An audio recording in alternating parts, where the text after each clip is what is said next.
In this episode of Journey to the Stone, we talk about one of my favorite gems. It is such a phenomenal gem. It is such an important discovery. I named my son after this stone. Yes, one of my children is named Sphene because Sphene disperses more than a diamond.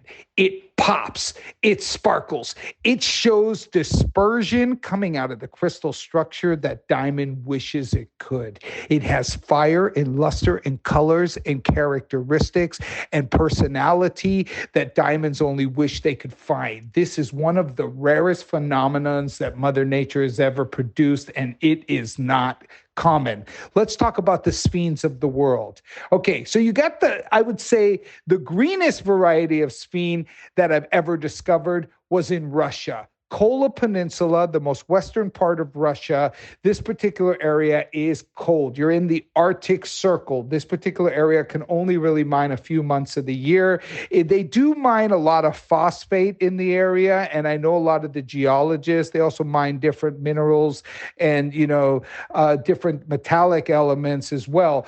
But every once in a while, they unearth this green gem. They didn't know what the heck it was. So, of course, I was called in to look at it, and they only find about 5 or 10 stones a year. I went there, I met the guy, and look, you should have seen the airport I landed in. I mean, you're talking like a plane that it's like landing in one of these remote, literally crazy destinations. Here comes Svetlana with her hair up. It was wild times. This was about, 14 years ago that I went in for the first time to look at this sphene. It was crazy days, but that's the story of my life. This is what I do. So I'm looking at this sphene and I'm thinking, holy moly, this stuff is green. And this is not normal because I discovered sphene in the northern part of Madagascar. That's where I named my son after Sphene because my son was being born right at the same time that I discovered this mine. Yes, I know, not tricky. Did I get back in time? Yes, I got back in time.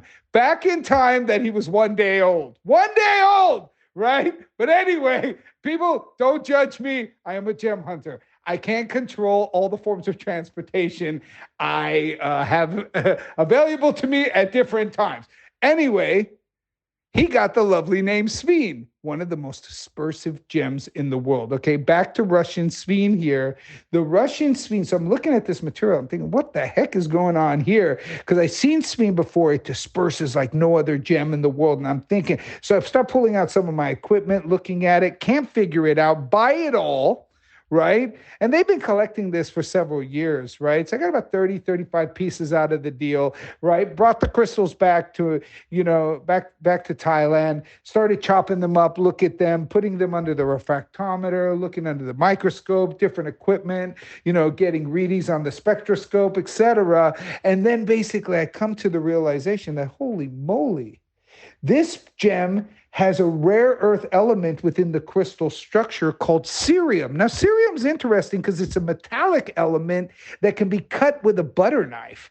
I mean, how rare is that? It's a metallic element. I've never seen it in any other gem except for bastonite, right? That has come out of Japan, etc. But it's an opaque, ugly stone. Looks more like a rhodochrosite in like with no transparency, right? So it wasn't like something spectacular, but it seems like when cerium penetrates the crystal structure of Sphene, which is titanium, it's titanite, right? Which is basically titanium based. So you've got cerium and titanium combined together, you get this super effect, right? So that is the Russian Sphene of the world. Do you know there's less than 100 stones in the world in circulation? I get about 5 a year that come out of the Kola Peninsula. I buy them all, and collectors are dying for them. Now, I named my son after Sphene. It's very close to my heart, so I'm one of the largest collectors of Sphene in the world. Not in quantity, but in quality.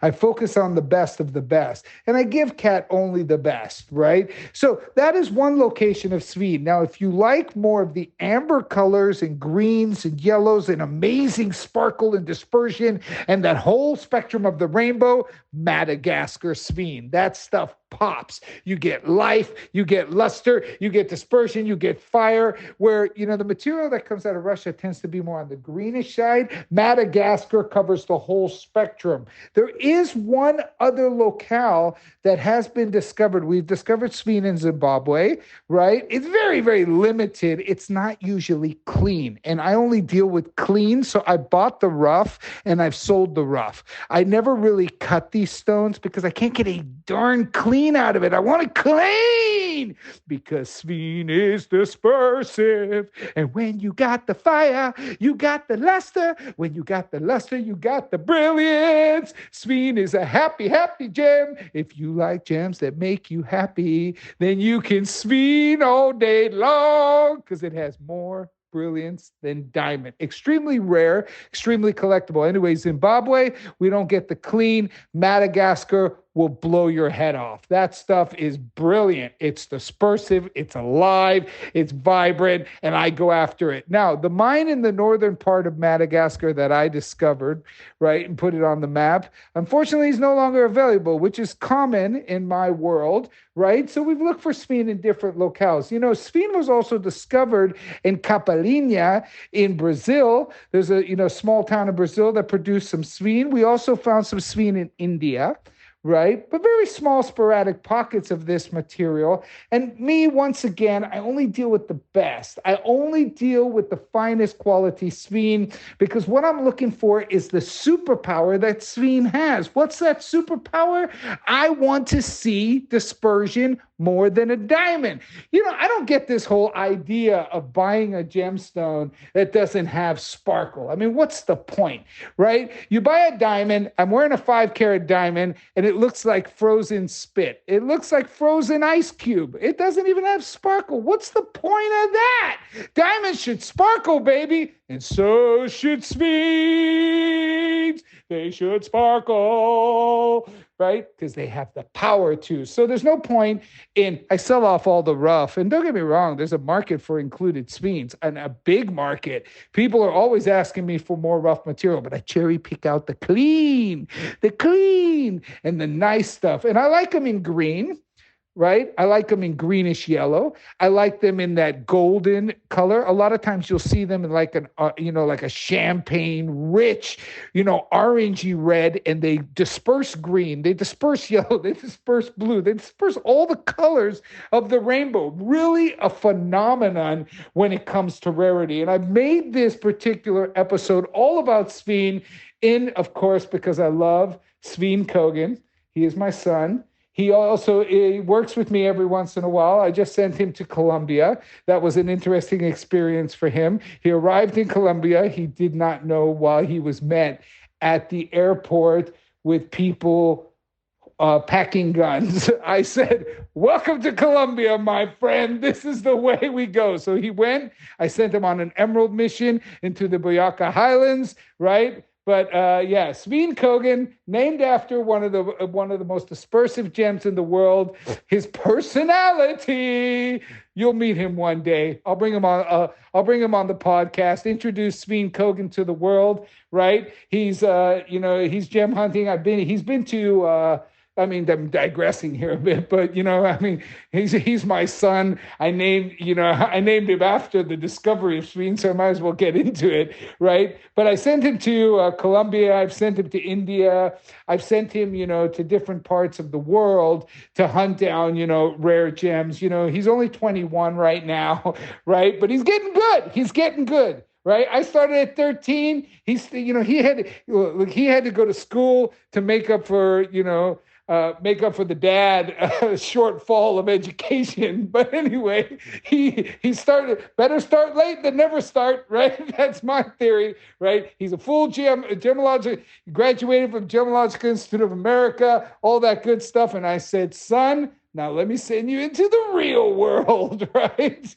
And that's where it is. Anyway. If you have a Sphene or if you want a Sphene, you're looking for sparkle, you're looking for dispersion. Now, when Cap Florence gets a Sphene, please understand, you'll see that the Cap Florence cutting on her Sphene is the most unforgiving cut in the world, which means she's losing 50% of the weight compared to any other Sphene you see in the world, but it will blow your head off.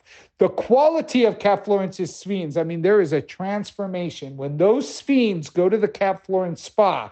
And the reason I call them the Cap Florence spa is you go in with a big booty, you come out with a sharp booty. The Cap Florence spa makes you lose the booty. She basically cuts it like a diamond. She puts on that edgy Cap Florence cut, and she brings out the dispersion, the life, the vibrance, the intensity that nobody else has ever done. And I'd like to also, at some point, bring on some of her, technical engineers that do her cutting with her. They're actually, primarily based out of Israel, most of them, or they're Israelis that are in her workshop that work with her and basically have cut diamonds most of their lives. And they're just the edginess and the perfection and the detail and the knowledge. I mean, look, I've cut gems my whole life. This is what I do. But what they do is a whole nother thing than what I do. I cut it like a gemstone dealer. They cut it like bring out the beauty, baby. Bring out the dispersion, bring out the fire. Well, I hope you enjoyed this podcast. Remember, if you want a lot of bling in your ring, go Sphene, because you ain't going to top it. It is crystal. It is beautiful. And if you get a Cap Florence piece, prepare to wear your sunglasses. It becomes a Ray-Ban moment. It will sparkle not only for you, for the person having dinner with you, and the 3 other tables behind the person having dinner with you. Hope you enjoyed this episode about Sphene. I'll be coming back to you with a new discovery shortly.